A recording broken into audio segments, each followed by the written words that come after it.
Good afternoon, everyone, and welcome to LTL Cockerel. It's Jose. It's Friday. It's 4 p.m. It's the end, well, towards the end of my working week. Um, Although I will be logged on at the weekend, like I normally am. But yeah, it's the end of my working week. What we got today? Right. Today's the 14th of June. That represents two things. Not only is it my end of the working week, but it represents two more things. It represents the start of the Euros. So the Euros start tonight, 8 o'clock, with Germany versus Scotland. I'll be missing that because I'll be playing football. I do a double session on a Friday, so I'll be missing that. And it also represents the start of the transfer window. Transfer window opened today, 14th of June, and it remains open till the 2nd of September. So, with that being said, that's all the niceties out of the way. Not sure whether I'm going to do a long one today. It's going to be all led by the participation of yourselves, you good people. Episode 11 is called The Eagle Has Landed. People will ask me why. I think it's obviously in the title, but I'll let you know as I go along. So what we've got, let me say hello to a few people. Adrian put this in before the show started. So he said, good afternoon, Jose, Colin et al. It's funny because when I do a show, Colin is not with me yet. People all ask about Colin.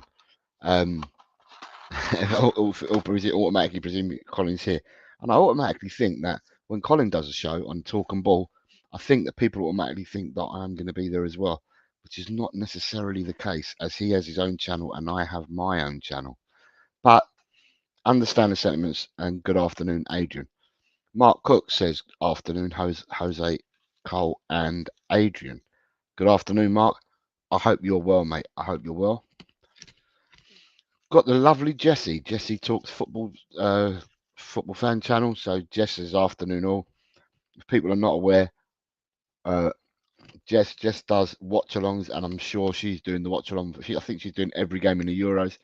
So this month is going to be a very busy month for Jess. Jess, just putting it out there now. I wish you all the best of luck for this month, and I hope you get what you deserve for all the effort and work that you put in, and that you'll be putting in for this month. So good afternoon to you. Audio's here. Afternoon, Jose and chat. Good afternoon, Audio. I hope you're well, sir. I hope you're well. We also have Destiny 5. I think that's a hello with a hand, and I think it signifies hello. So that's the people we got around the site. I'm eating nuts, trying to get something inside me before I go and play football. So, yeah. So the show is called The Eagle Has Landed. Now, there's a certain eagle that we wanted to land, and whether he lands or not is another matter. But the eagle has definitely landed because Crystal Palace, today's the opening of the transfer window, and Crystal Palace have signed Chadi Riyad for 14 million, including add-ons from Real Betis. For people that don't know Chadi Riyad is a former Barcelona product, and he went on loan from Barcelona to Real Betis. Real Betis, I think, may have bought him. He's only played one season there, and Palace have gone out and bought him for 14 million. The reason why I say this is because he's actually been photographed with the shirt on already. He's not been in Crystal Palace's building, their ground or anything like that, but he's been photographed already with a top. So that's why I'm announcing it, because I've seen a photograph of him with the Crystal Palace top on. So Palace has signed Chadi Riyad for 40 million, including add-ons from Real Betis, which came through today. And today's the opening day of the transfer window. So they made movements. Hi, Kate. How are you? I hope you're well. You got Kate saying, "Hey, Jose." If people want to watch Kate, I think she's on the football terrace at 6 o'clock this evening. I might be wrong, but I think I'm right. Look at me. I'm plugging everybody else's channels already, and I haven't even got started. Gem Tam, good afternoon, Jose. Hope you're doing well today. Yeah, I am, mate. I am. As I said, first signing. Oh, Nick, the round table talk. Nick says, morning, Jose. Good morning, Nick. I hope you're well, sir. I hope you're well. So, as I said, first signing. The Eagle has landed. Not the Eagle we wanted to land at Tottenham. Or should I say the former Eagle to land at Tottenham, but the Eagle has landed is actually Crystal Palace signing Chadi Riyad for 40 million, including add-ons from Real Betis. Daniel, hello mate, how are you? I hope you're well this afternoon, pal. Right, the next person I saw was Newcastle signed Lloyd Kelly on a free from Bournemouth. I've seen photographs as well of Lloyd Kelly in a Newcastle top. Both wearing one and with the number 25, where he's holding it up with a number 25 on it. So Lloyd Kelly signed from Bournemouth on a free. Although these players have signed and they've been wearing their shirts and all that, I don't think their contracts actually start till the 1st of July. Yeah. So that's the second signing. So before anyone says anything at all to me, yes, other clubs in the Premiership have made moves before Tottenham. If I include Tosin Adebayo, who was agreed last week to go to Chelsea, then it's and the Wolves have agreed for a young winger from Braga, Portuguese young winger from Braga. That's 4 players so far that are transferring to teams in the Premiership as of the 1st of July. Not today, but the 1st of July, because their contracts all finish on the 30th of June. So, with that being said, before I carry on, let me say hello to some more people. Got Peter KGS says, hi all, 1:10 a.m. in Melbourne. Peter, for those that don't know, is our resident paramedic. Does an important job with the public out in Oz. Big up to you, mate. Darren West says, good afternoon all. Good afternoon, Darren. I hope you're well. And Destiny Fuzz says, apparently Cunha at Wolves has spilled that Man United approached him. I can't confirm or deny that because I've not seen anything. If Ryan G appears, then he might be interested in that. So, I've got quite a few banners here, but I'm going to jump from them. No, I'm not. I'm not going to jump from them. Do you know what? I'm going to go. So, on Twitter, on Shitter, I've been going through it this afternoon prior to coming on the show because there wasn't much to talk about today. So, what I've done is I've gone and copied what's on Twitter. So, the first thing that struck me was former Tottenham Hotspur midfielder Tanguy Ndombele has offered his services to Barcelona. And that's been reported on several different channels, or several different people's Twitter accounts that he's offered his services to Barcelona.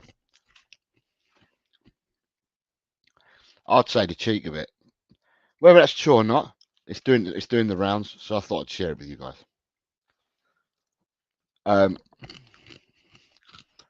The next one, which I was really interested in, so I don't know, what do you guys think about this one? Sorry, if I start with this one, what do you guys think about this one? Surely it's got to be rubbish, isn't it? It can't be true. I know it's been reported in several sites, but it can't be true, surely. Tanguy Ndombele to Barcelona? Something's wrong there, isn't it? That's definitely wrong.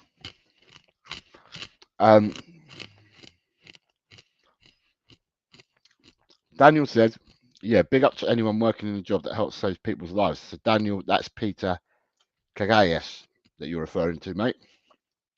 Shemtam says, are we doing anything or just watching how everybody else does it? And Shemtam says, we should have just put money down for Eze's release clause if we were serious. Adrian says, Tango to Barcelona as a food tester. Daniel says, Barcelona run like a circus. I can see why Ndombele chanced his luck. And Destiny 5 says Ndombele at Barca, and he's laughing his head off. It's what is doing the rounds. As I said, I'm only reporting today on what's doing the rounds that I found on Shitter earlier. So the next one, and the one I'm really, really keen and interested in, is this one. This one is certainly doing the rounds, and it ramped up today big time. And a lot of the tier one journos, as I call them, are all stating the same thing.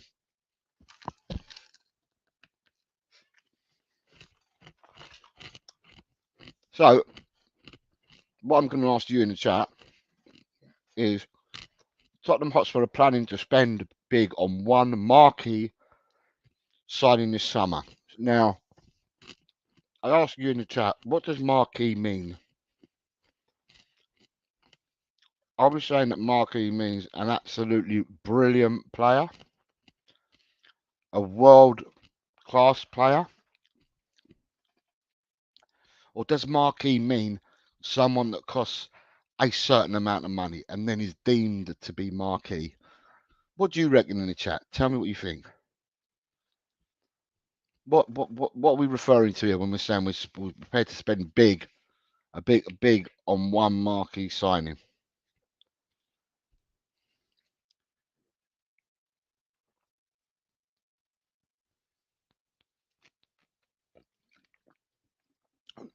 Because there's different interpretations to what this actually means. When you see this on Twitter, and it's aggregated everywhere, what does this mean to you? But how does it sound to you? Tottenham Hotspur are planning to spend big on one marquee signing this summer. So in the chat, we've got Audio Artisan that says they did take Paulinho from China, so why not? Lol. And that was obviously referring to Barcelona. Inner Hype says Isaac. So this to him would mean Isaac. Shenton says, I thought we had brought in our marquee signing called Werner with 4 laughing faces. Destiny 5 says, means a player that walks into our first 11. Hasper, hello Harry, mate. I hope you're well. He says, marquee for me is Isaac, Kvaratskhelia, the Napoli winger. Yep. Don't think Eze is marquee. And Inner Hype says, marquee means a household name in a guess. I think that's what it says, in a guess. So for me, the fact that, well, the marquee signing bit has got different terminologies as you read it. So you're reading it the same way I am, and people are coming up with different terminologies for it, which is interesting. Very, very interesting. So I'm happy reading that. Quite why? And the reasons for it is that we are prepared. I think, because I don't know, because I don't work for the club. But to me, it says that we're willing to spend big, I believe, on a player. I think that's what it means. Obviously, we've all got our ideas of who that best player would be and who the right player is. But the fact that we're prepared to spend money, for me, is a good sign. Audio Accent says marquee means undeniable quality. Lee Smithy Smith says, Senor Jose, good afternoon, Lee. It's been a while since I've seen you on the channel. I hope you're well. Daniel Coy says, marquee signing to me is a signing that makes even rivals praise it because it's about ambition to me and setting a standard. Yeah, so we've got people's terminologies there, and people have all got differences, which is good to see. All right, but are you happy? I'm happy in the sense that we're prepared. We're going to be prepared to throw money at a marquee signing. If that's the case, and we're going to throw money at them, yeah, we want the right player. We want the right player, but the fact is, we want the right player, but you've got to have the money to throw them. In the past, we've been accused of penny pinching and not throwing money. Although we threw money at Ndombele and we threw money at Lo Celso, after that, we're not fishing in great ponds when it comes to signings. We're normally middle of the road, 30, 40 million pound. You know, we're never or between 20, 30 and 40 million pound. We don't really go high and really go big. Yeah, I agree, Peter, with what you're saying. Says Destiny 5 says Levy only wants. Oh, sorry, Destiny 5 says Levy only wants players from financially struggling clubs. And Peter says it's not about throwing money; it's about the right players. And Lisa Smith says I've been in and out of the UK quite a bit. Jose, oh, well done, Lee. Work or pleasure, Lee. Google says a marquee player is an athlete who is considered exceptionally popular, skilled or otherwise outstanding, especially in professional sports. So, in a hype has Googled the meaning of it. Daniel Quiz says the marquee signing has to be a striker or a number 10, mate. Otherwise, I can't really see massive benefit to it. So, for me, I'm happy that it looks like we are prepared to spend money in getting a marquee signing in. Who that marking signing is, I don't know. I couldn't give you the answer to that. There are players that I really like out there, and they would be marquee, but would be able to get them at Tottenham? I don't know. And the player that stands out for me, like a sore thumb, is Kvaratskhelia of Napoli. I've said this all along. He is absolutely brilliant, absolutely brilliant, and I think his ceiling is just out of this world. But with a new certain Antonio Conte going there, I'm not sure that Antonio Conte wants to do any deals or anything at all, and would want to lose a player of his caliber. Did Conte play with an out and out winger? Conte seems to like to have workhorses in his team. I can't remember him having out and out wingers in clubs that he's been at, unless I've got fog brain. I can't remember him having out and out wingers at clubs that he's been at. He's had workers. He's had players play 4 across the midfield or 3 across, or he's played his 5-3-2, where he's had the wing backs. But I've never seen him go out and play with out and out wingers, I don't think. But, you know, who knows? So does he Kvaratskhelia? Does he fit into what Conte wants to do? Does Kvaratskhelia get enough money into Napoli? Yeah, Destiny, I agree. He likes wing backs, but not an out and out winger. I don't think I've seen him play with out and out wingers. And Kvaratskhelia wouldn't be a wing back; he'd be an out and out winger for you, or one of the players that plays in the front three, or can play as a 10. And for me, Kvaratskhelia, I don't know, is it something that Napoli are looking at that they can make money on someone like Kvaratskhelia and then reinvest it into the squad and get the players that are Conte molds that Conte would want in there? I don't know. But to me, this is doing the rounds on X or Shitter, whatever you want to call it. And I think it's actually really good to see this kind of statement on Twitter. Yeah. Then you've got our work, mate, but there was a bit of pleasure here and there. You know how it is. I used to, Smithy, but not now, mate. Not now. I'm an old man now. Daniel Corey says, okay, I'll take it back what I said. A winger could make a massive difference with being a marquee signing. If it's Kvaratskhelia, but we could only dream, I guess. Yeah, true.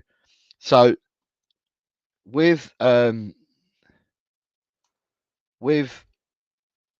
as I said, I'm happy. How's the chat feeling? I hope you guys in the chat are. I'm a bit more positive that we will spend money if required, and big money at that, because we ain't going to get a marquee signing for cheap, are you? Let's be honest about that.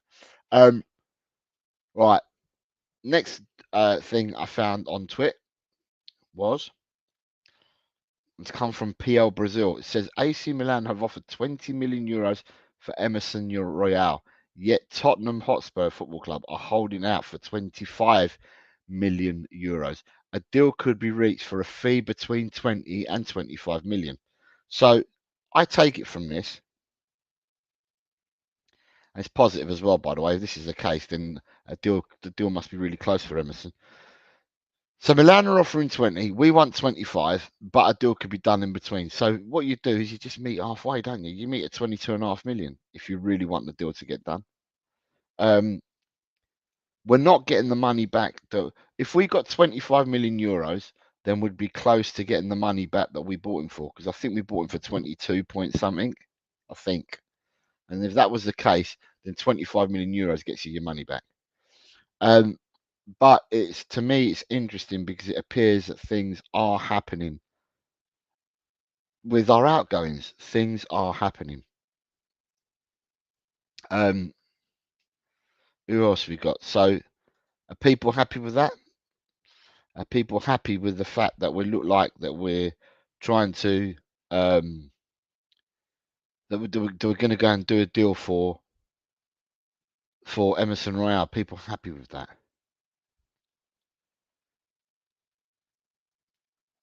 In the chat. So tell me in the chat if you're happy with Emerson going, the price, stuff like that. Are you all happy with stuff like that? Let me see what the chat's saying on that, because I can see the chat on my other page. So I'm looking on my other page, so I'm not bringing up the chat because I'm looking here. Destiny 5 says, what Levy says and what he does are two different things. Remember the war chest speech. Okay. Right, so you've got the AC Milan links there, yeah? Then the next one I found on Twit was, this is new. It says, Tottenham Hotspur FC are rumoured to be taking a look at Leeds United youngster Archie Gray. The 18-year-old midfielder, lauded for his versatility and potential, finds himself the subject of significant, and I can't fit the rest of it, it says significant interest. So I'm trying to see if I can find the rest of what I saw there when I looked for it.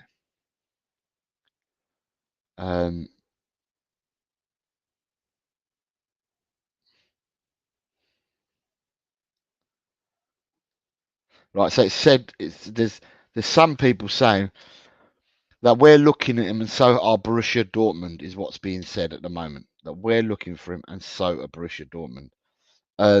I made my feelings known on the midfielder on yesterday's show. So I made my feelings known. I don't think that not only Tottenham, so let's get it straight, it's not only Tottenham, but I don't think that we're going to be looking at spending £50 million, if that's what the rumour is that they want for Archie Gray as an 18-year-old. I don't think anyone's going to buy him for 50 million. And like I said, a prime Lionel Messi wasn't valued at 50 million when he was 18. And he was playing with Ronaldinho and people like that, and he weren't valued at 50 million. So I can't see, and as I said yesterday, with the fact that Wharton went from Blackburn to Palace for 20 mil, played first team regular football all the way through. So he was signed by Palace. Instead of easing him in, he played from day one. He's played the last half of the season since he signed, and now he's gone on to become a full England international. So what's Adam Wharton's worth? If Archie Gray's 50 million, and he's not even played for in the Premiership, he's not even played for England, then what does that make Adam Wharton? And that's what I'm saying. If someone buys Adam Wharton for 20 million, right, then you're not going to spend that kind of money unless your expectation is that your player's going to play. If your expectation is you've got to marry the apples for apples here, right? So if the expectation that clubs go in for people like Hayden Hackney, who we've now been linked with again today, right? If you're going for players like Hayden Hackney, and you're going for players like Archie Gray, right? At the end of the day, if you're going to go for players like that, if you're buying players and they're going to come into your first team and start week in, week out, and then go on to become an international, I can understand they're worth being 50 million. So Adam Wharton is not a 20 million pound player anymore. Adam Wharton, his stock has risen immensely since he's gone to Palace. All right. So I can't understand how someone would ask for 50 million, unless that's a scare tactic to actually put people off from buying him. The other thing you've got to look at is the player himself. And by what everybody tells me about this young man is that he's Leeds through and through, and he loves Leeds. And from what we've been told, he's got a younger brother who's 15, who plays in the academy at Leeds, who's a forward, and apparently he's got like his broken records for the amount of goals he's scored on that. And what the thought is that Archie Gray wants to play with his brother at Leeds before he goes on and furthers his career elsewhere. That's what the saying is. I mean, I don't know how true it is, but that's what we're being told. So there's nothing wrong with looking at a player, because it says that Tottenham Hotspur are taking a look. Yeah, they're saying they're taking a look. So, I'm just putting it out there that that's what they're saying at the moment. Audio, I have starred your question. Daniel Quest says, I'm sorry, this is really, I get really irritated when we can't accept Emerson for 20 million. And then on 3 years' time, he will be here as Deadwood act serious and strike the 5 million loss.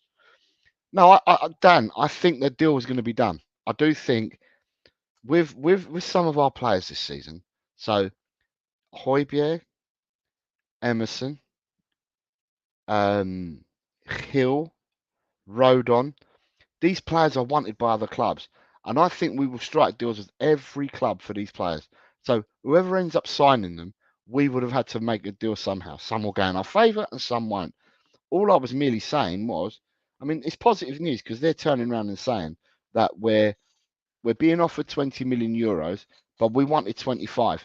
But the acceptance is a deal is going to be struck between anywhere in the 20 to 25 region. So to me, it just means there's a little bit of negotiation, but the deal will be struck.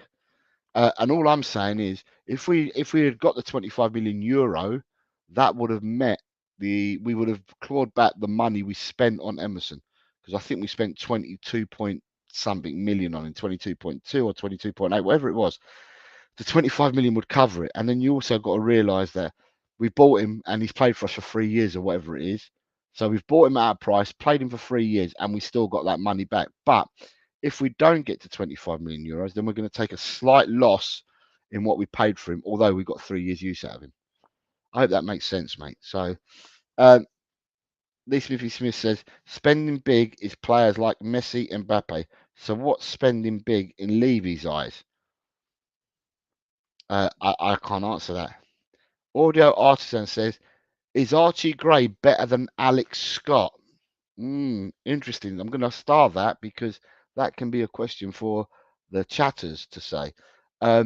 Destiny 5 says, Southgate doesn't have a clue what he's doing. Alan from Rakdos Madness says, hi, Jose in chat. Sorry, Alan from Team Tottenham Go, who's also Rakdos Madness, but we know him as Alan, says, hi, Jose in chat. James loves Spurs, says, big up. Good afternoon, James. I hope you're well. I hope you're rested from all your holidaying and that, and I hope you're really, really good. Daniel says, you say about Wharton is the benchmark at 20 million, mate, which I agree. Don't you also think championship clubs realise now that they can get top dollar for their good youngsters as well? Yeah, I do, Dan. I do, but I don't think, right, but what I'm trying to find out is Leeds are valuing Archie Gray at 50 million, right? Now, are they valuing him at 50 million to put people off, to say, well, if you're serious, they don't really want to sell him, but if you're really serious about buying him, you got to give us 50 million. So what you're basically doing is just scaring off people from bidding for a player that you want to keep, right? And then on the other token, I'm saying, if Adam Wharton was worth 20 million, and then you understand the rest of my argument about Adam Wharton. I can't see Adam Wharton going for 20 million, and then you're going to buy someone like Archie Gray, who hasn't played Premiership football. Hayden Hackney hasn't played Premiership football. You've got all these players in the Championship that may be good and may be decent players, but they haven't played Premiership football. Yeah, you've got to take a punt on them and that. But who do you know in the Championship that's been bought for 50 million? I mean, I couldn't tell you what the record is for a player that's been bought from the Championship. but I know it's not going to be nowhere near 50 million. I know that for a fact, without even having to think too far. I'm going to check it up because, yeah, that's what I'm trying to get to. Right, highest transfer fee paid to a championship. All right, let's see what this comes up as.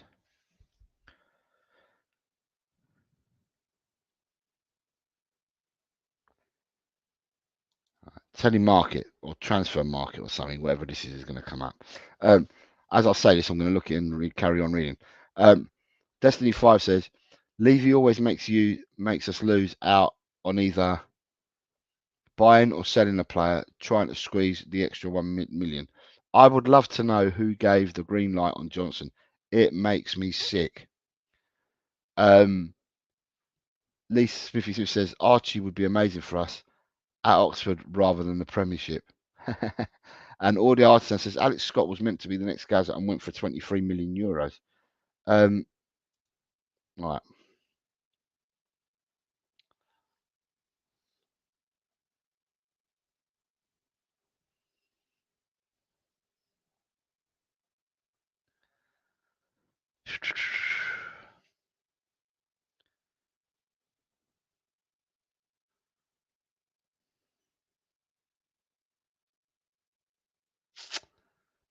See, the players that I'm looking at. So, where did Ollie Watkins get signed from?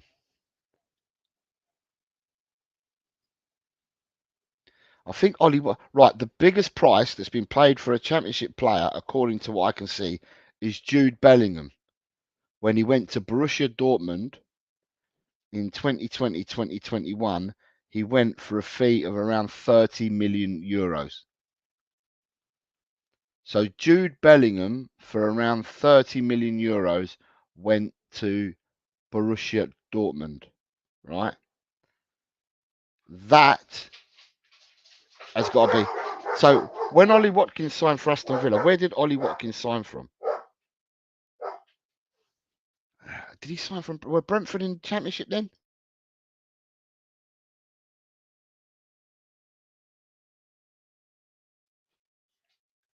Right, so I just need to check. Did Ollie Watkins sign? Well, Brentford in the Premiership. Brentford were in the Premiership when 2020, 2021. So Ollie Watkins can't be the big signing then. Mind you, was João Pedro. Okay, João Pedro, was he at Watford in the Championship, or was it at Watford when they got relegated? See, somebody's trying to catch you up. I think I'd rather say that it's Jude Bellingham at 30 million euros. And that, so if I'm looking at it like that, yeah, because you've got players here like Romeo Lavia. But Lavia went to Chelsea when Southampton got relegated. But Southampton weren't actually playing in the Championship. They hadn't played a game in the Championship. And then you've got James Maddison, but he weren't in the Championship. They'd got relegated. Nathan Ake weren't in the Championship per se when he went to Man City. Harvey Barnes from Leicester they'd gone down Leicester, but he hadn't actually played in the Championship. You got Tino Livramento, who went from Southampton to Newcastle when they went down, but didn't actually play in the Championship. Musa Sissoko came to Tottenham when they got relegated, but hadn't played in the Championship. James Ward-Prowse went from Southampton to West Ham, but he went to Southampton to West Ham when Southampton got relegated, but hadn't actually played in the Championship. So I'm actually talking about people that played in the Championship. And I've got a feeling that the last player to play in the Championship and then to be sold on for big money, whether it be Premiership or abroad, and played actually in the Championship, was Jude Bellingham for 30 million. So if he's 30 million, if Jude Bellingham was 30 million from Birmingham to Dortmund, then, you know, and Adam Morton's 20. Adam Morton's is 20 million, right? And the ages kind of suit similar because Wharton's 20 years old, and Jude Bellingham was 17 when he went from Birmingham to Dortmund, and he went for 30 million euros, which is what, it was about 27.5 million quid, right? So if you look at that kind of money for them two players, then what do you think Archie Gray is actually worth, and Hayden Hackney? What are they actually worth? They're the two big bright spots coming out. And you've got that youngster at Sunderland, Chris Brigg, the 16-year-old who they're touting to be a big-time player. I think he was captain of England under 17s. So you've got these type of players coming through. What are you gonna value them at if you're looking at someone like Bellingham and a Wharton?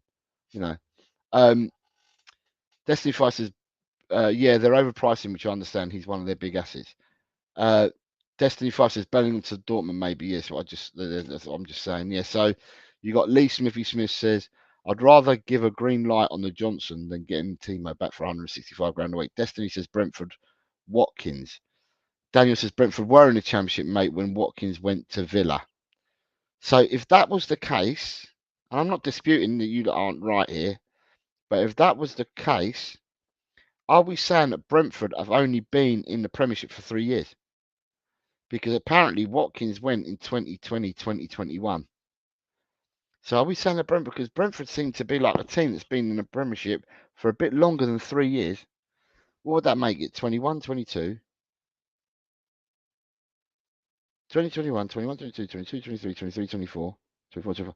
That would make it 4 seasons. It may well be. It may well be. Daniel says Watkins definitely left Brentford before they got promoted because Tony was their striker when they got promoted. Okay, fair enough. Yeah, because I remember Brentford had Watkins, Mopay, and who was their other forward? They had 3 players playing across the front 3, and I've got a feeling that most of them were sold. And it was Mopay, Watkins, and another. I can't remember who their 3rd player was at the time. Destiny 5 says rather take Joe Bellingham at Birmingham. Joe Bellingham is now at Sunderland, Destiny 5. He left Birmingham ages ago and he's at Sunderland.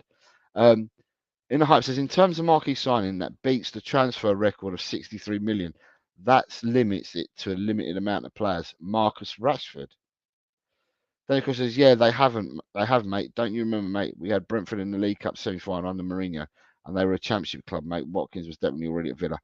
And now I'm just trying to remember who their other strikers were at the time. So yeah, so that's where I'm trying to get to about the money and about what the values are of players. Do you know what I mean? So listen, I'm not disputing that he's not a good player. Far from it. I'm never ever going to dispute he's a good player. I just don't believe that he's worth 50 million quid. That's what I'm saying. Next banner I've got. No, in a hype. I said Job Bellingham is at Sunderland at the moment. Right, this one doing the rounds. Gary Jacob. Gary Jacob is more as a tier 1 source. We know this one already because we've seen it a million times. Last few weeks, it's been the same thing over and over again, but it's got a green light here. So I've copied and pasted exactly how it looks. So it's got that green dot. So it's the green light. Eberechi is wanted by Tottenham as a release clause of about 60 millions. And this has been reported by Gary Jacob. So it's something we know of already. Now, I've seen what one person has made, and I can't remember who it was, but one person's commented already. Is Eze a marquee signing? Just a yes or no from you guys. Is Eze a marquee signing? Would you class Eze as a marquee signing? Or would Eze be considered not a marquee signing, but a player you still want, but you still want that marquee signing as well? Because it's quite interesting when the fan base goes mad and they go mental, which they tend to do. And like I said many times before, we may not be the only fan base that does that. There may be many fan bases that do, but because we're not associated with them fan bases, we don't get to see them go mad as we go mad. But I've seen a lot of people turn around and say, we want Eze, but Eze isn't the be all and end all. Seen people say that Eze's not a marquee signing. And I've seen a bit of negativity. Now, could the negativity be, and I'm playing devil's advocate here, could the negativity from the fan base be that we've actually, because we've not actually made a push or a move on him that we're aware of, Is that what's making us tip over the edge and say, well, you know, because I've heard people turn around and say as well that a lot of people turn around and say, why haven't we gone for Elise instead of Eze? Elise is a better player than Eze. And I'm hearing all these things coming out at the moment, and I'm just like, is it because people are getting pissed off with the rumour? Because the rumour's been there for about 2 weeks, and because that's it. It's nothing but a rumour. You know, it's not like Tottenham have bid. Tottenham have placed a bid. Tottenham are talking to Crystal Palace. The player has agreed. Agents have agreed. It's down to the clubs to, because we haven't heard all that kind of stuff.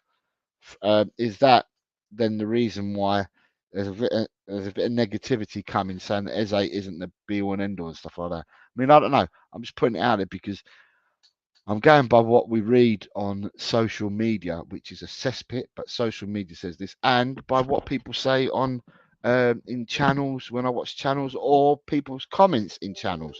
They say things like this, and I'm just thinking to myself, yeah, where's it all coming from? Inner Hype says Eze is a marquee signing. Daniel Coy says, with the reputation Eze has right now, I class that as a marquee signing. Destiny 5 says Eze is better than the rubbish we have. Marquee is someone like Isaac. Inner Hype, right on the number of just over 63 million. Okay, so marquee to you, Inner Hype, you're saying it's got to be more. A marquee signing is if we spent more than what our transfer record is, then that would equate to being a marquee signing. I think that's what you're alluding to. Audio Artisan says, with the state of our current squad, yes, Eze would be a marquee signing. Oh, the other one that's doing the rounds, another thing that's doing the rounds today, so I'll move on, is Heung-min Song. Says speculation about his Tottenham Hotspur future makes him feel uncomfortable. I have not had any exchanges with the club. I don't have anything to say at this point. Where's this come from? I'm asking you in the chat because you need to help me out. Where's this come from? Why has Sonny felt that he's had to come out and say this? And he said a bit more, but it was all around, that he's kind of really uncomfortable with all this conversation and stuff. And he doesn't know where it's come from either because he has no plans to leave or anything like that. So where's it all come from? Who's unsettled Heung-min Song to get him to come out to talk like this? Someone must have unsettled him, and quite who, I don't know. I thought it was unsettling about 3 years ago when Liverpool had a real boner for Heung-min Song, and it's a player that Liverpool wanted about 3 years ago under Klopp.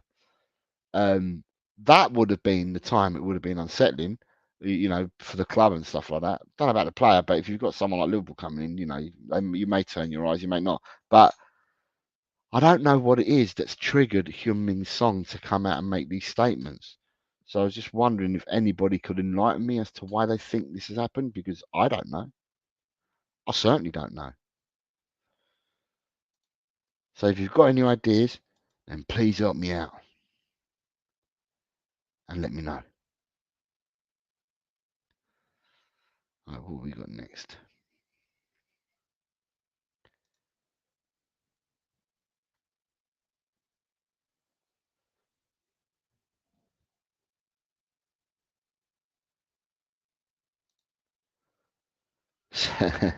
In the hype says Levy. Levy's the one that's upset Sonny.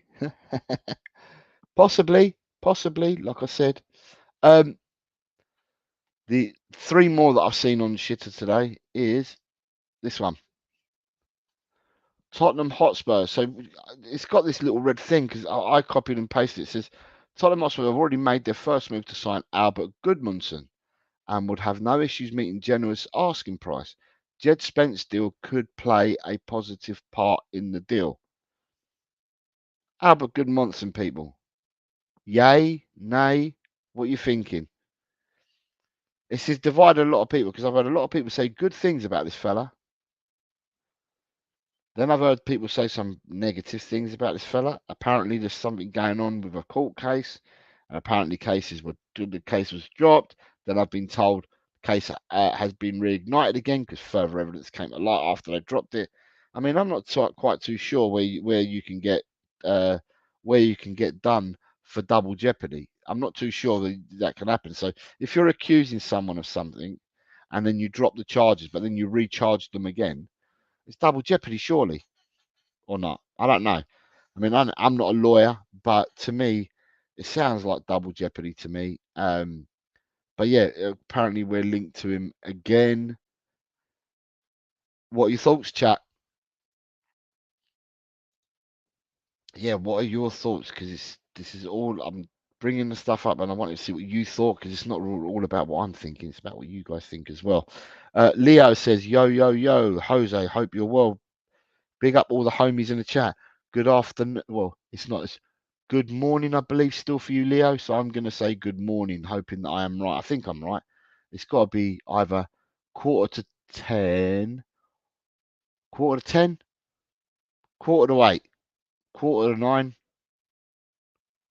10:15. I'm going to say it's 9:15 or 10:15 where you are. Leo's telling me that double jeopardy comes only after a conviction. Can't be convicted 2 times on the same charge. Ah, fair enough. Driller says, afternoon, Jose in chat. Good afternoon, Driller. Nice to have you here. Ronnie, big up, Jose. Son told reporters, money is not important to me. The most important thing is to play in a league that I enjoy playing in.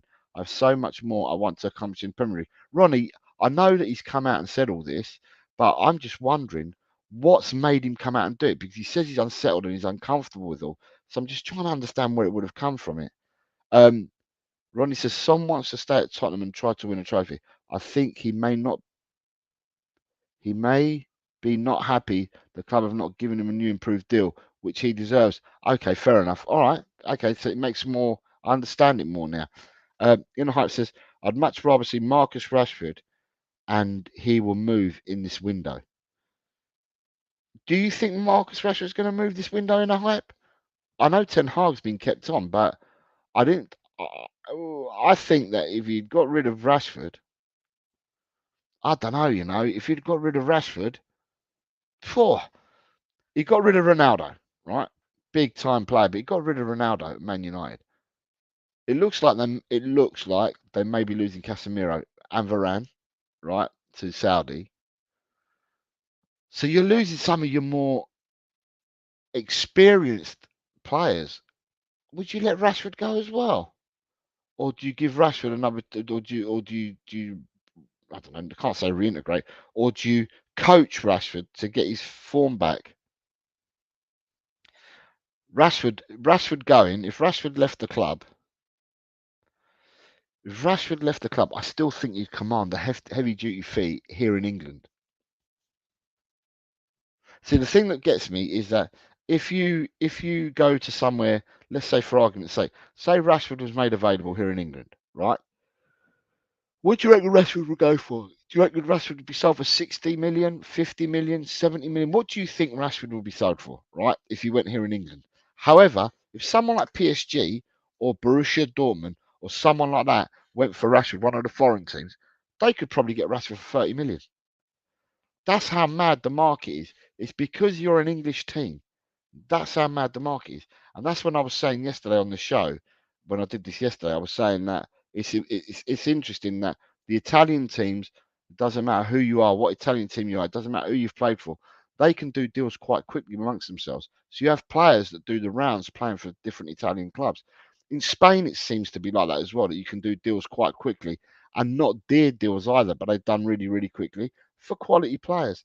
And it seems to be the Germans do it as well. But when the English try to do it, even to themselves, English to English, so English Premiership club to Premiership club, you start looking at that, the deal becomes complicated, or you're paying big, big, big money. Do you know what I mean? So it's just kind of weird.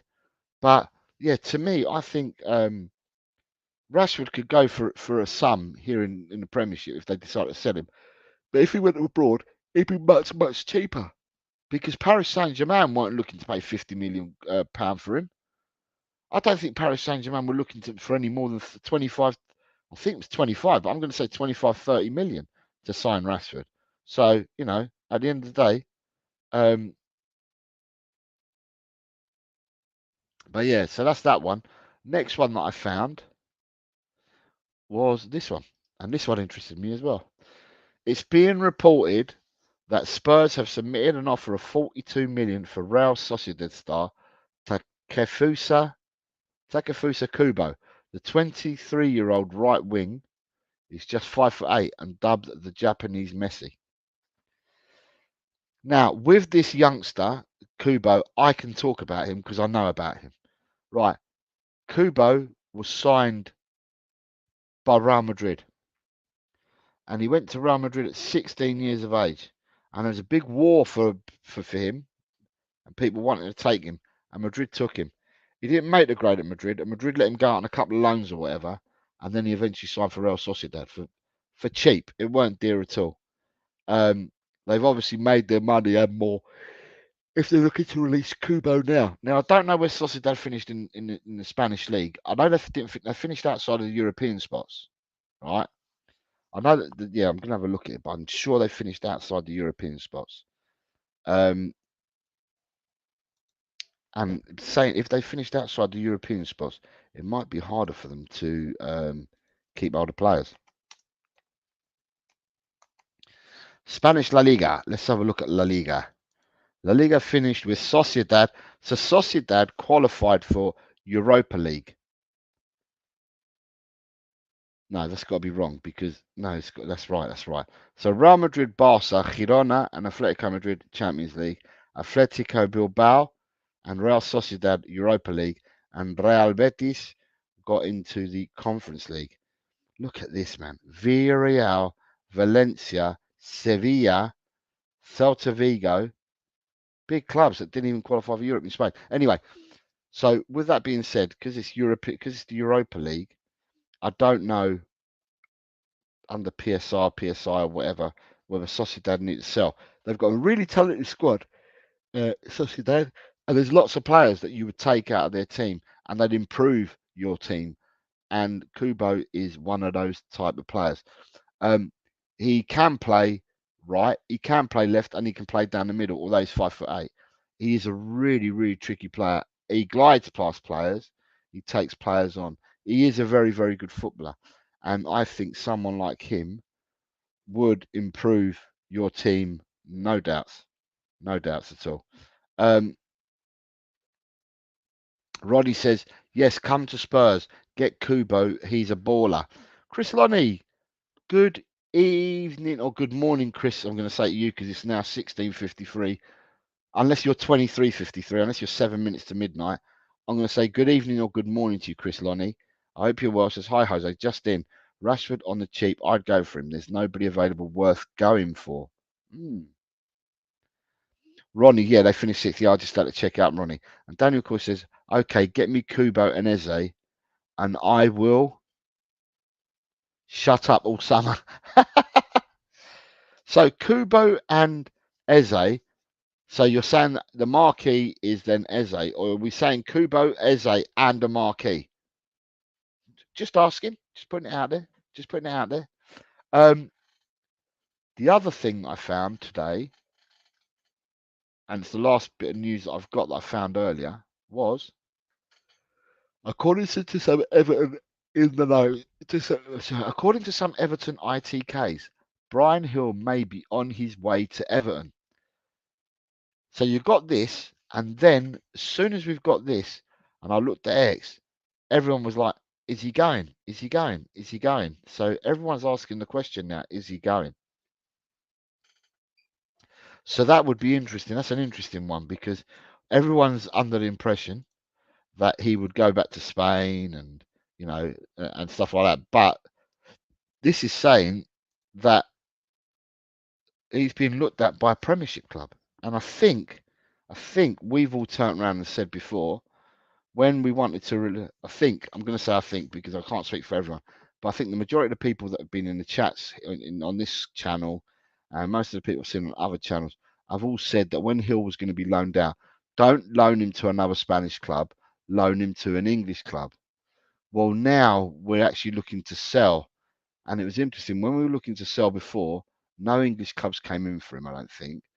But the loaning clubs seem to be the majority were in Spain. Now that we're looking to sell him and get him off the books, it appears that Everton have come in for him, or Everton are looking at him. According to the In the Nose from Everton, so this is not a Tottenham leaked story. This is being leaked by Everton themselves. So I'm just asking the question of what do you guys think of this? Yeah, what are your comments on this? Daniel Coy says, if any Premier League club takes a punt on Hill, that's mate, because I can clearly see he can't cut in this league. It's too physical for him. If any Premier League club takes a punt on Hill, that's mate, because I can clearly see he can't cut it in the Premier League. It's too physical. So you reckon it's too physical for him and he can't cut it. But Everton are looking at him. So if Everton are looking at him, could it be because of their plight with the PSRs and all that? I don't know. I don't know. I haven't got a clue. As I said, I'm just putting it in there. The thing that I get contentious with, and I will say it now, the thing I really do get contentious with, and I'm going to ask you this. I haven't put it in a banner, right? But I'm going to ask you this question. I'm going to take it away so I can see all the comments, right? Right. Have we missed a trick with the transfer market? And I'll tell you why I'm asking this question, right? The reason why I'm asking this question, I wanted to see what you lot in the chat thought, because you guys are the important ones, right? In January, the winter transfer window, it was reported all this big hoo-ha about PSI, wadada, right? And we were saying back in January, or a lot of people were saying back in January, well, if the state of play is as bad as what people are saying it is, then what we need to do is we need to go and take advantage of it and sign players, basically, is what we were saying, right? And we did. We signed Dragosine and Bergvall, right? So we've gone and done that. But we're going to do that, right? And now that we've done that, and that's all we did, right? I'm looking at it now and I'm thinking to myself, have we missed a trick? And the reason why I say that now is because I'm reading reports, right, that Chelsea are going for Elise. Chelsea are going for someone else. Chelsea are going for someone else. And I'm thinking to myself, if they're in trouble with PSR and PSI, how can they be going out and getting all these other players? How are they circumnavigating it? How are they getting around it? Because if you're on the radar of the Premier League, right, and the Premier League's got you earmarked, so to speak, because they're aware that you might be around the danger zone, or if the Premier League believe that you're in the danger zone, when they come out and announced this a couple of weeks ago of who was in trouble, and they announced 6 teams, Chelsea was one of those teams. God, let me tell you now, Aston Villa was one of those teams. And then all of a sudden you're getting told that Villa are linked with X, Y, and Z and stuff. And I'm thinking to myself, does this PSI and PSR, does it mean anything? Because to me, it just means that people are going out there and doing what they want willy-nilly. Are they really going to get collared for it? Well, I'm not too sure. Okay, you got Everton got collared and Forest, and they're saying that Leicester might be collared and that. But they're not the blatant. Are they the blatant ones that are doing this, or are we talking people up further up the food chain are the blatant ones that are doing it and seem to be getting away with it? I mean, I just can't understand it. Because if you're going out there as a club and you're playing by the rules, right? I mean, as I grew up as a kid, I was always told rules are there to be broken. Not that I was going out and breaking rules, but I was told they were there to be broken. Well, to me, it seems to be that if there are rules there, then people are quite happily to break them, because I just can't understand how in one moment you're in trouble You haven't done anything to get out of trouble. You haven't sold off assets. You haven't sold off players. You haven't released like 40 players to get them off your wage bill and stuff like that. You haven't done stuff like that. Yet all of a sudden, you're able to go out and spend bundles of money. And I'm just like, well, how does that work out then? So I ask you, have we missed a trick? Because it appears to me that I thought that we would have the spending power this summer transfer window over the majority of teams. Well, I can't see spending power at all. All I can hear is other teams making waves. Now, whether you're signing a player for whether you're signing a player for 10 million or 100 million, it doesn't matter. It's neither here nor there. You're making waves. Do you know what I mean? And for me, I'm so beyond. I try to look into it, and I try to come out with a fair, balanced assessment on where I believe things are. From what I read, because I'm not an accountant. So from what I read, but then all of a sudden, you look at it and you think to yourself, well, how are they managing to do that? How they doing that? I can't understand it.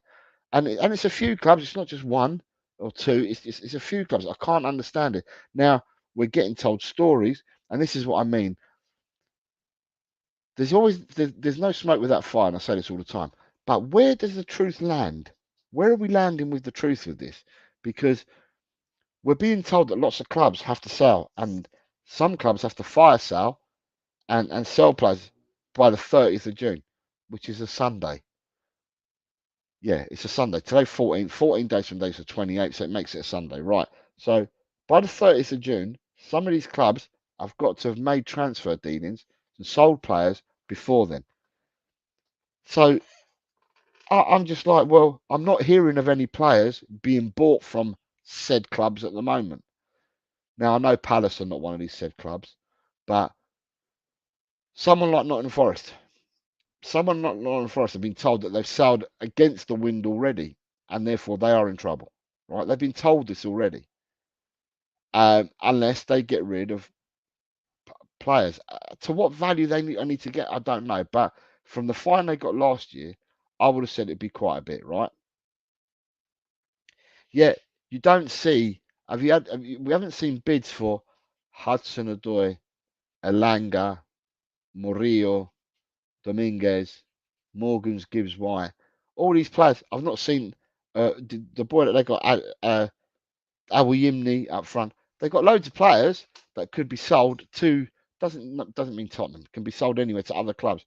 But I'm not hearing of them selling any players. I'm not hearing any bids coming in for their players. Now, whether I'm looking and searching and in the wrong places, I don't know. But I ain't hearing nothing.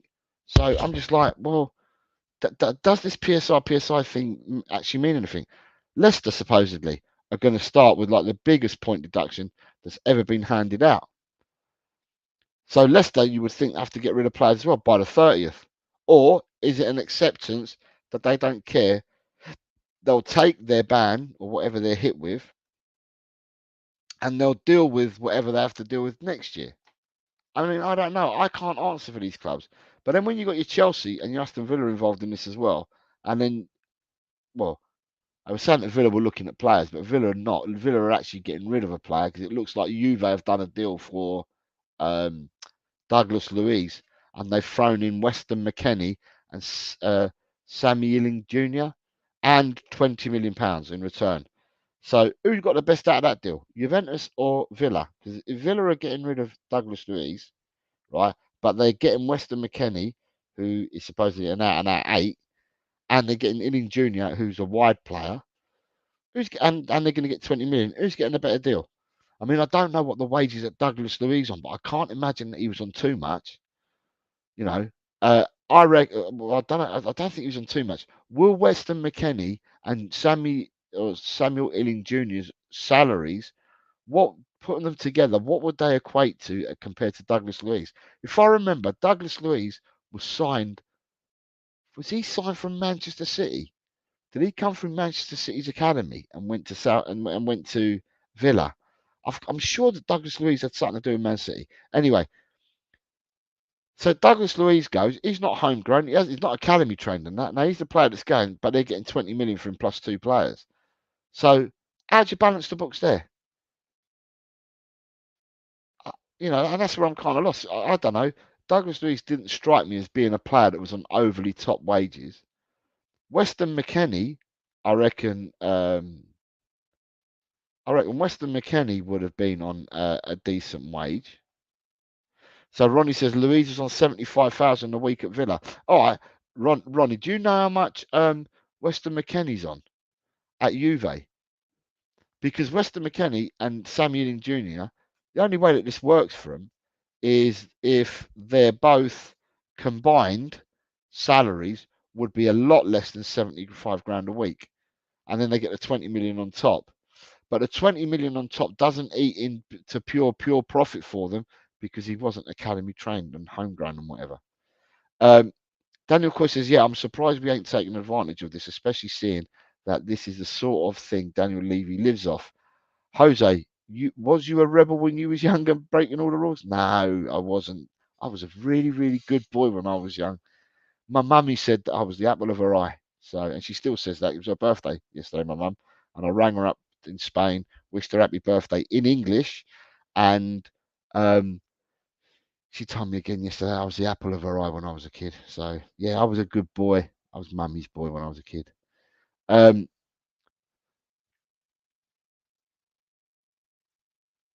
what does Inner Hype say? The Scotland party has started here over a circus PA system. Time to get involved in the carnage. Peace out, everyone. Inner Hype, take care, mate. Take care. So 53 grand a week for Weston at Juve, Ronnie. What about Sammy Illing Jr. at Juve as well? Ryan G says, good afternoon, Ryan G. Hello, mate. How are you? Douglas Luiz went to Girona on loan from Man City, on loan from City. So Ryan, who did they buy him off then? Did they Villa then buy him directly from Man City? It's got to be the case that they bought him directly from Man City then, if he was on loan to Girona. So they bought him directly from Man City. So he's not academy trained. I don't think he's academy trained, or he wouldn't be. He's not Aston Villa academy trained. So it won't be pure profit for Villa, regardless of whatever deal they bought him from. So at the end of the day, it's just kind of weird how all these teams have been mentioned and monitored and told that they're in trouble. Yet a lot of them. I mean, let's be honest with this. This is all hearsay because one, I don't know because I'm not an accountant. I'm just going by what we're read and what we're fed. But the other thing is that all the people that these people are being linked with at the moment, that's all coming through and what we're reading from Shitter. So, at the end of the day. Right, so 53,000 for Weston McKennie at Juve and 10,000 for Samuel Jr. If they were paid if they were paid the same salaries they were on at Juventus, they'd be on 63 grand a week, where Louise was on 75. So that's a saving of 12 grand a week to Aston Villa. 12 grand a week would make it 1.1 million in salaries savings that they would make if the salaries stayed the same. It'd be 1.25 million in savings they'd make a year on Louise's salary compared to the other two. But would the other two sign for a club and get lesser wages or same or lesser wages that they were on at Juve? And that's the thing I don't know. Ronnie says the deal is bad for Villa in his eyes. Um, Daniel Chris says, I think Villa are getting mugged taking two of Juve's cast-offs. Ryan G says, buying her in for Villa's Jacob Ramsey as well. Now, Jacob Ramsey's a decent player. But then I think the Kamara at Villa's a decent player as well. So Daniel, I know what you're saying about getting mugged for two cast-offs. So how do we sit in how do Tottenham sit? And I'm going to ask, going back a couple of years ago now, Dan, how do we sit by getting Kulusevski, Bentancur, and I'm going to say Romero, and I'm going to say Dragusin? How do we sit? Because they're all, if you like, cast-offs from Juve as well, if you want to call them that, because Dragusin didn't make the grade at Juve. Neither did Romero. And obviously, we ended up getting Bentancur and Kulu from there as well.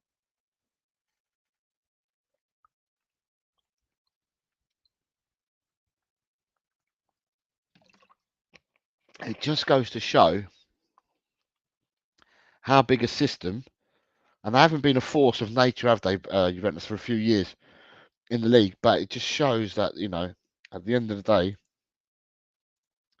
they've been they've been good in getting rid of players. You know, they've got rid of players. So they must have had a lot of players to start off with, man. God, they've had a lot of players to start off with. What's he saying? Daniel says, I knew you was going to say that, Jose. As soon as I said it, I already seen enough of McKennie at Leeds, mate. Okay, fair enough. I understand that.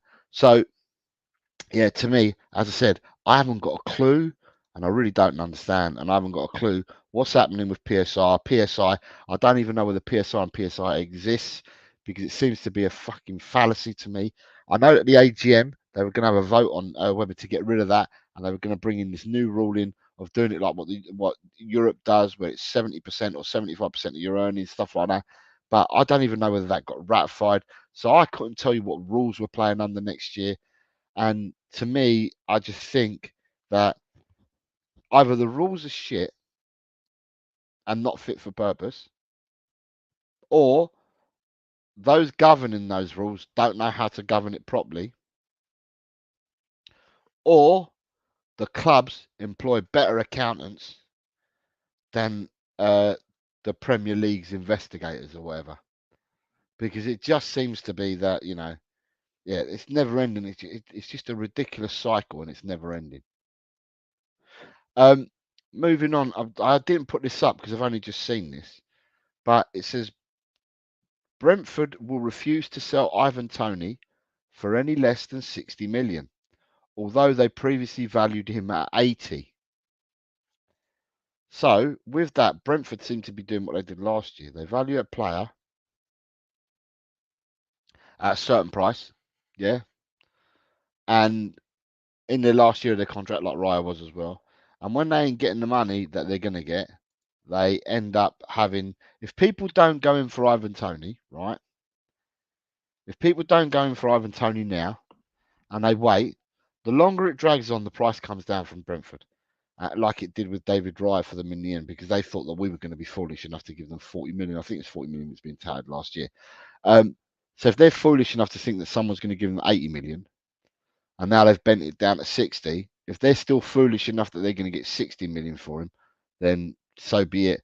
It just means as it goes further down, they will end up getting even less money for him. So,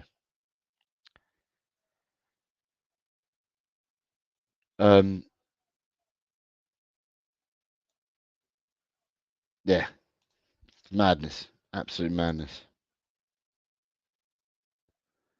absolute madness. Sorry, I'm just going to word documents up. So, yeah, to me, Ivan Toney, I don't think people want to buy him at that price. Simple as. I just don't think people want to buy him at that price. But to me, if I'm looking at him as a striker, do I think he's worth it? He's a proven Premiership striker, so I think that he is worth money because I think he's, you know, as I said, I think he's worth a lot of money. So, um, but yeah, it's just madness. It's absolutely mental. The money they want from him, they're not going to get it. Yeah, they're not going to get the money they want from him. But I think he's worth. I think he's worth a fair few bob because, as I said, he's a player who can who plays in the Premiership, and he's, you know, he scores goals for fun, and I just think he's worth it. I just think he's worth money, but is he worth the kind of money? I suppose because he's done what he's done, people are not looking at a price tag of any more than a certain amount. Um, but yeah, to me, at the end of the day, I don't think people are going to pay that money for him. I'm just seeing if there's anything more is before I go to the next bit. Um, the dream is everyone. So the shitter has now been taken on by the Euro Championships. Everything's about the Euro Championships. Here we go. It says, and Sam C reports. It says, understand that Man United continue to work on and due diligence on Brentford striker Ivan Toney. Sources have indicated that Eric Ten Hag is keen and likes the player. Arsenal did some checks on Toney and are now understood to have had some reservations. Another team, Man United, they're another team that I can't understand how they've got all this money and that they're, from what they've spent and what they did. I mean, people forget they spent what, 85 million on Anthony. How much they buy Onana for? Because they paid a whack on Onana. I paid 55, 60 million on Mason Mount, bringing him in. They spent a fair whack on Rasmus Højlund, bringing him in. And I cannot remember for the life of me, them selling too many players. So for me, I'm just like, Man United must be selling close to the win. But all of a sudden, they can look at Toney. Apparently, they're preparing a bid for Brathwaite. Or they've put a bid in for Brathwaite. And I don't know whether, what's their name? I don't know whether Everton have responded to that yet. But yeah, okay, so Ryan, 70 million on Højlund, 85 on Anthony, 60 on Mason Mount, right? Who did I miss out? I missed out someone. They bought that Lisandro Martinez for about 80 odd million. I'm just talking about since Ten Hag's been there. Now, PSR goes back 3 years. I'm only going back to, okay, so getting rid of Ronaldo's wages, that would have made them a big, big saving. But it doesn't hit their bottom line completely because you've got to sell on academy products in order to do that. And I don't think, yeah, Casemiro came in at 50 mil as well. So I can't understand how Man United, under these PSR and PSI rules, I just can't understand how clubs can still go out there at the moment. Unless, like I said, it's one of four things. One, they're either blatantly doing it because they've got no disregard for the rules whatsoever. Two, because their accountants are better than the investigators at the league. Or it's the league are poor and then they're just not administering this properly. And they've gone for like easy people that have gone, yes, sir, I did it, I was wrong, which is what we know that Forest put their hands up, Everton have put their hands up, and then they got punished for it. They both put their hands up and got punished. But everyone else, if you don't admit to it, then it means the Premier League have got to go and do some work. And you've then got to enforce the work that you've done. And I just can't see them enforcing nothing. It's ridiculous. I'll be glad when the transfer window's closed and then I can look at it and I can say, this happened for this reason, that happened for that reason. Yeah. It's just broken. It's broken. So understand, Genoa have sent a formal bid to Tottenham to sign Jed Spence. Negotiations ongoing between the clubs and now up to Spurs with the final decision to follow soon. So Spence looks like he's going out the door as well, right? Emerson looks like he's going out the door as well. The others have been spoken to and spoken about. So I think it could end up looking quite good for the players that we've got going out.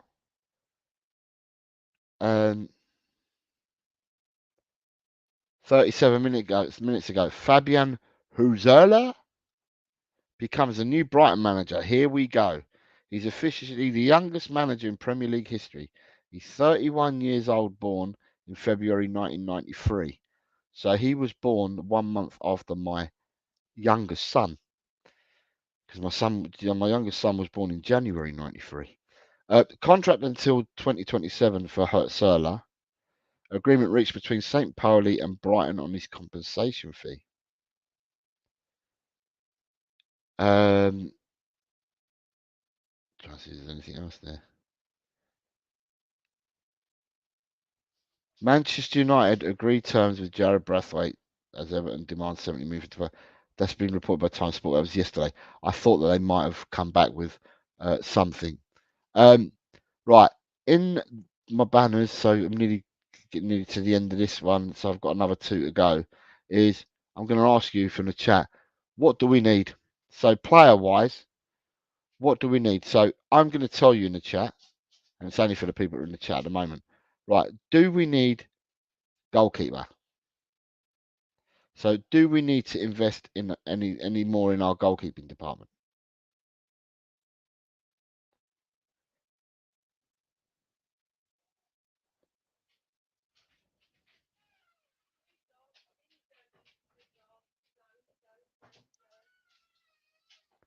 All right, so I'm not getting nothing from goalkeepers. Do we need a right back?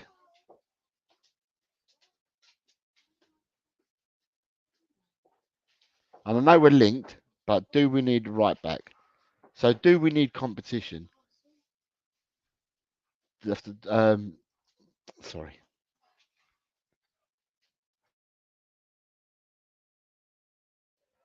Do we need a right back? Right. So you've got maybe a better number two coming in from Ryan G. Good. Oh, Ellie's around. She says, "Hello, Jose. Much respect." Hello, Ellie. Audio Artisan says, rules are fit for corruption. There they are. Right. So Audio is saying, not unless Foster leaves. So go. So basically, I'm trying to figure out how many players in our minds or how many transfers in our minds we need for players coming in. So basically, it's more or less a no on a goalkeeper. What about right back? Do we need a right back? So the fact that we looks like Emerson might be going out the door, right? Do we need to buy in another right back to challenge Porro?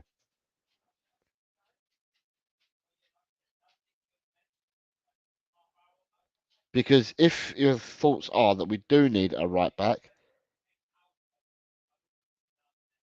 to replace Porro, then that would make one player we need. Do we need another centre back? Is what I'll ask. Do we need another centre back? Because if you believe we need another centre back, that makes it two players.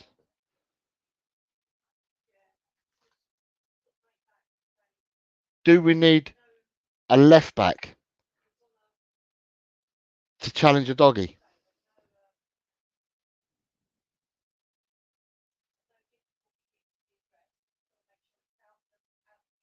So if we need someone to challenge a doggy, then that's three. Ryan G says depends if Romero goes to Madrid. I don't think. Listen, Ryan, Romero ain't going Madrid. He ain't going nowhere near Madrid. I can tell you that now, for definite. Mark Cousin says, "Big up, Jose. What do we need? A beer would be nice." Um, he says maybe find a player that needs to play both sides. Possibly you can look at that. So to me, that's three players that possibly needed that may be needed. If you bring in another centre half, right, to make it, you've got four centre halves battling with each other. That's just in case that they've lost Sessignon, they've lost Perisic, so they've lost players in them positions. So their backups aren't there, and I don't think we have players from the academy coming through that can take them spots at the moment. So it's possibly you're looking at three players just in defence alone. If you wanted to improve and have two players for every position, then you're looking at three players there straight away. Ryan says maybe find a player who can play both sides. Audio says could be someone who plays centre back and right back, or centre back and left back to reduce the total number of players needed. True, true. Down to midfield. Do we need do we need midfielders? And if so, how many midfielders do you think we need? So if we're looking at the midfield and we're saying if we were to keep, and these didn't go, but we were to keep Basuma Sarr, Bentancur, and Madison. That's four midfielders, right? So that means I'm talking about you not going to have Skip, Højbjerg, and Lo Celso there. So you've got them four that I've said that we might keep, but then you've also got Bergvall coming in, minding you that he's only 18 years of age. That makes five.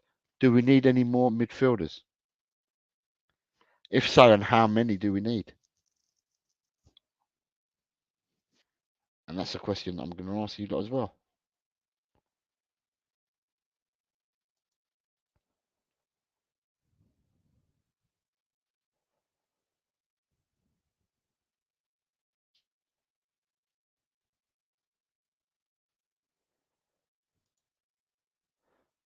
Audio says we need one hard man ball winner and one creative Eze type.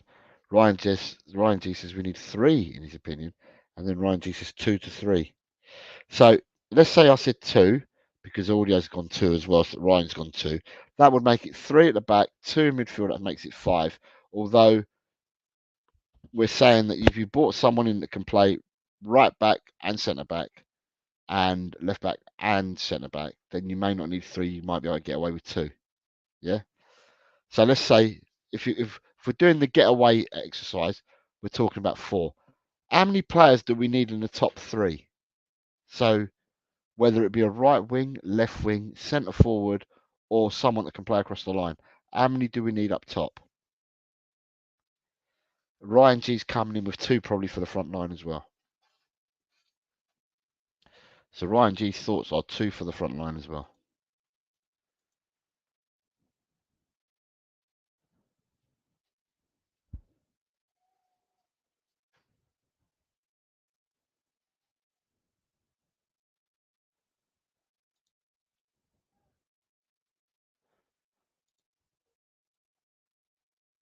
So that takes us up to 6, unless Audio has got some different opinion. So Audio, you saying 2 as well? Audio, do you think we need another 2 up top?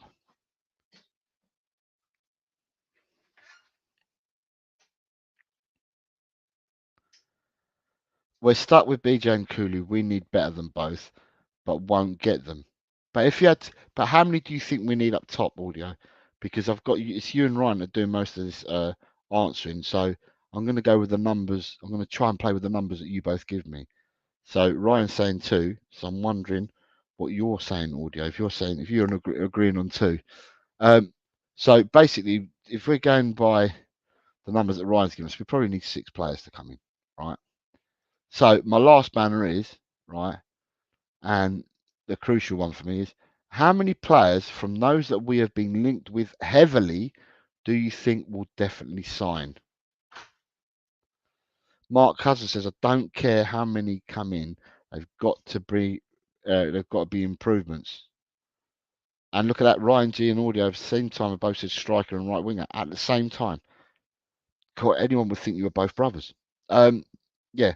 How many players from those that we've been heavily linked with do you think will definitely sign?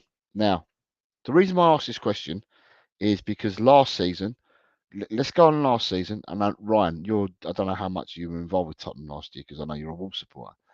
But last season, how many players were we heavily linked with that we ended up buying?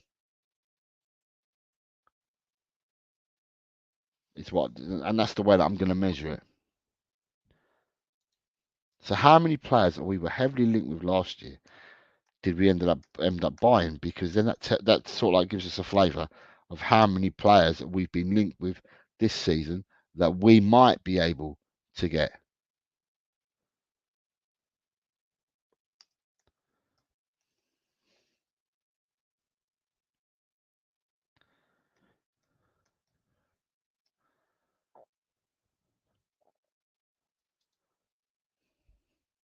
So we've got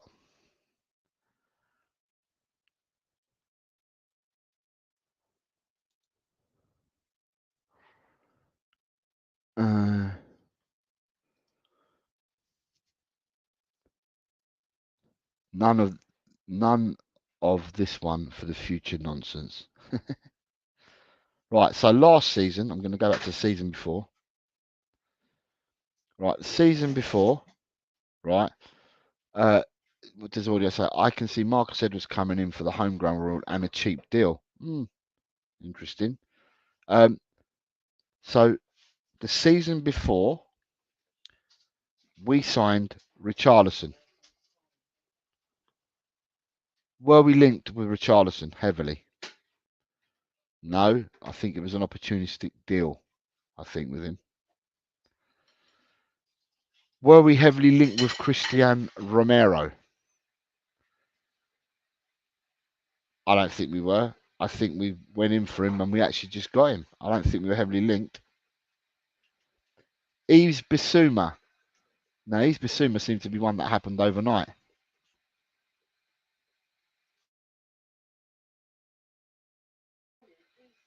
So Basuma came in overnight, so he was one that's quick. Destiny Odoji, he wasn't one that we were heavily linked with. We just went in for him and we got him.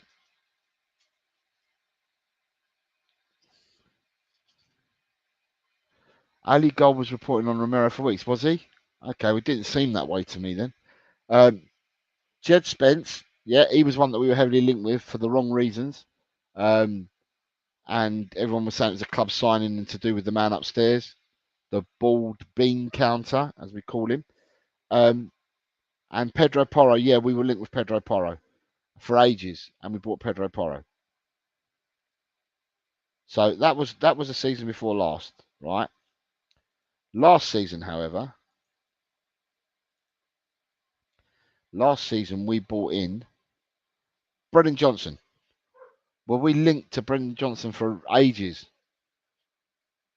So, and I don't think we were linked with Brendan Johnson for ages. I just think Brendan Johnson became a person on our radar when we found out that Forest needed money, and that's when I think we went and bought him.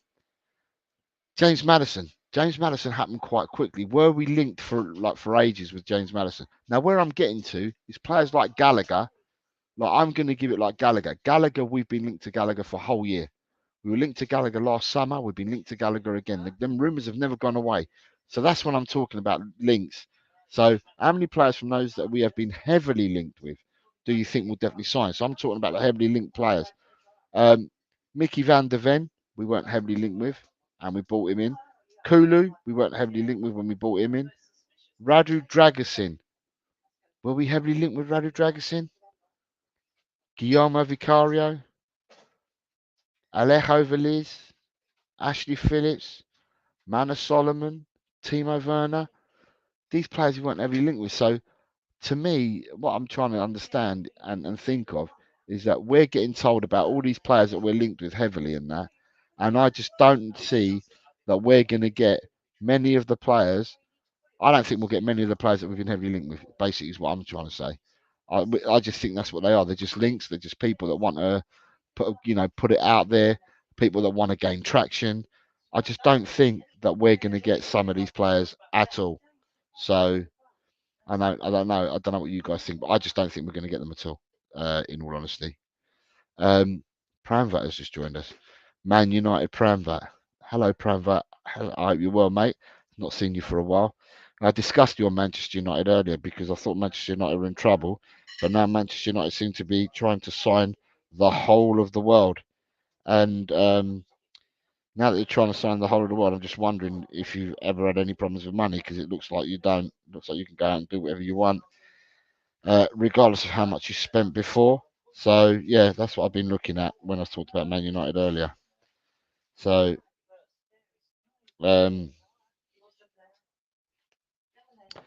right. So yeah, so to me, I don't think we're going to get that many. We're not going to get that many at all that we've been linked with. I don't think we'll get that many at all. I think what we're going to do is do what we've been doing for the last couple of seasons, whereby we would have been talking to players, we would have looked at players, we would have scouted players, we would have spoken to them and that. And I just think that what we've done is we're playing under the radar. I said this yesterday, and I'm still going to stand by it. I think we're playing under we're playing under the radar during this transfer window, and we'll end up going to get players that we probably haven't been linked with before, or that we thought there was no links with, and we'll end up going getting the deals done. What will be interesting is, because of everything that I've said today about all the problems with PSR and PSI, if it was to be truthful, then what I'm looking for is that there will be movement between now and 16 days' time by the time the 30th of June comes. Because some people, if PSI and PSI be believed, they're going to have to move some players on. So I'm looking for movements. But today is the start of the transfer window, and we haven't bought anyone. So please don't go and lose it. Pramvat says, I think we are going to sign Brathwaite for around 50 million. What do you make of that?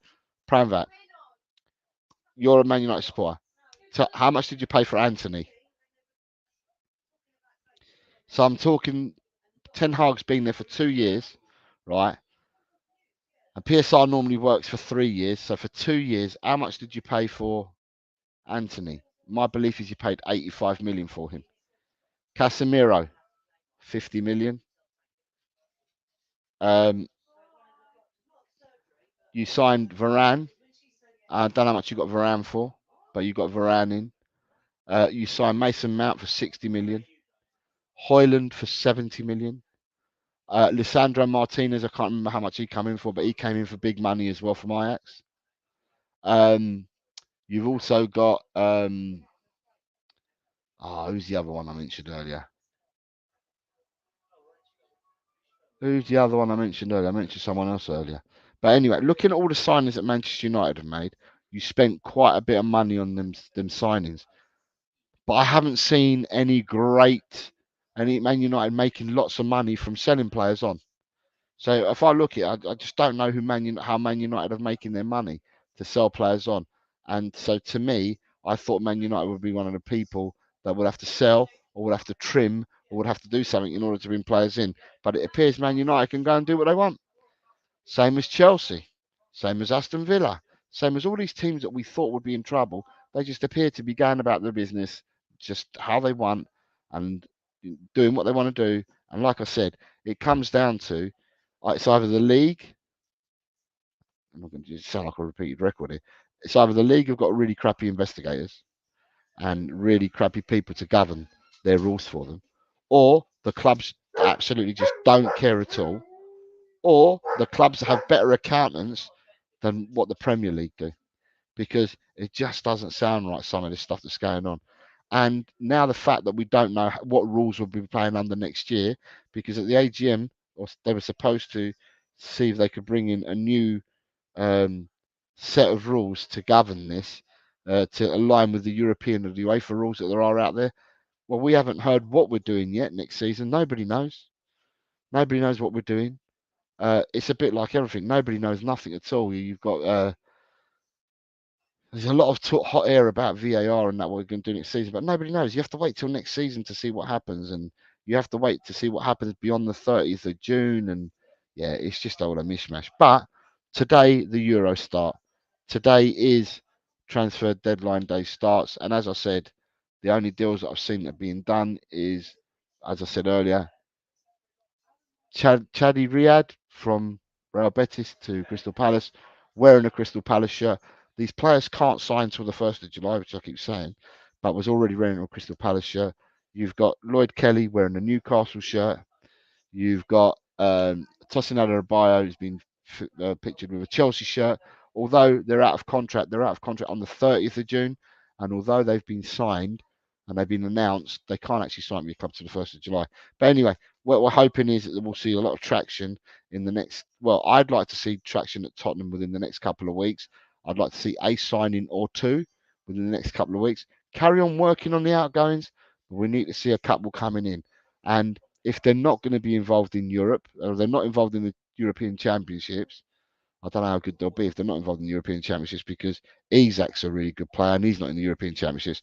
But if they are not in the European Championships, like someone like Isak, then get the signings done, bring them in so we can take them out on tour and do a proper pre-season with us, because the people that play in the Copa America and in the European Championships, they won't get a proper pre-season because they'll still be off because of their tournaments.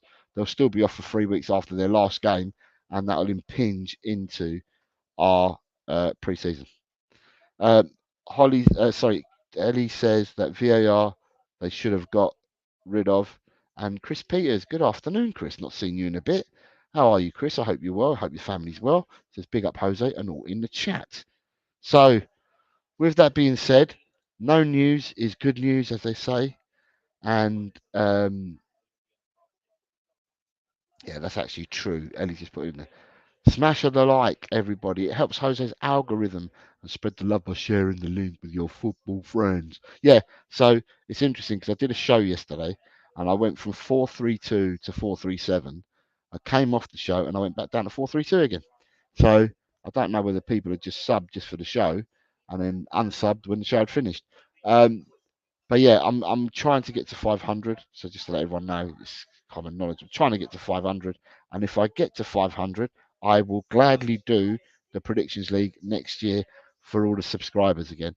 But But because it's a load of work, you know, something's got to be in it for me, and I need to get to 500 subs before then. So yeah, thank you everyone for being here. I don't know whether you guys are going to be watching the Euros. If you are, I wish you a happy Euro parties and happy Euro drinking and happy Euro whatever you do when the Euros are on. I wish that to all of you. Look after yourselves and be nice to each other. Always remember that. For those of you that are not interested in the Euros and that, I just hope that you all have a absolutely wonderful weekend because today is Friday. I hope the weather is set fair for wherever you are. If you're in the UK, I'm afraid we've got crap weather at the moment. It's undecided, but the long weather forecast says we're not going to get much good weather in June. So that's not good. That's a boo.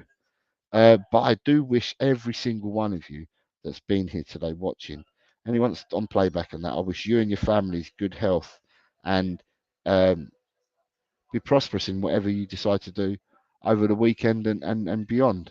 Um, David DC, good evening, DC. You got in here. So it says if one player who's not going to move is going to be Isaac, he's contract until July 2028. So please don't even waste time talking about him. No, DC, what I was trying to say was that the only players that the transfer window is going to be messed up by players that are playing in the Euros and in the Copa America. And I said, but if you look at the likes of someone like Sweden, who haven't qualified for the Euros, then with the Swedish players, you could do deals with them because they're not in Europe. And I was just saying Isaac. But I was throwing it out there like that. But I'm not saying it is going to be Isaac, but I was throwing it out there. Chris Peters saying next weekend is supposed to be hot. Pramvat, what are you saying? Pramvat says, bro, I swear I don't even know how we are making money, but Everton wants 70 million for Braithwaite, but our starting offer is 35 million. So I think we are going in the right direction with Ineos. It's a bit disrespectful, to be honest, for Everton. Everton have got to sell. They know that they've got to sell in order to get into PSR, but I don't know. I don't know what's going on.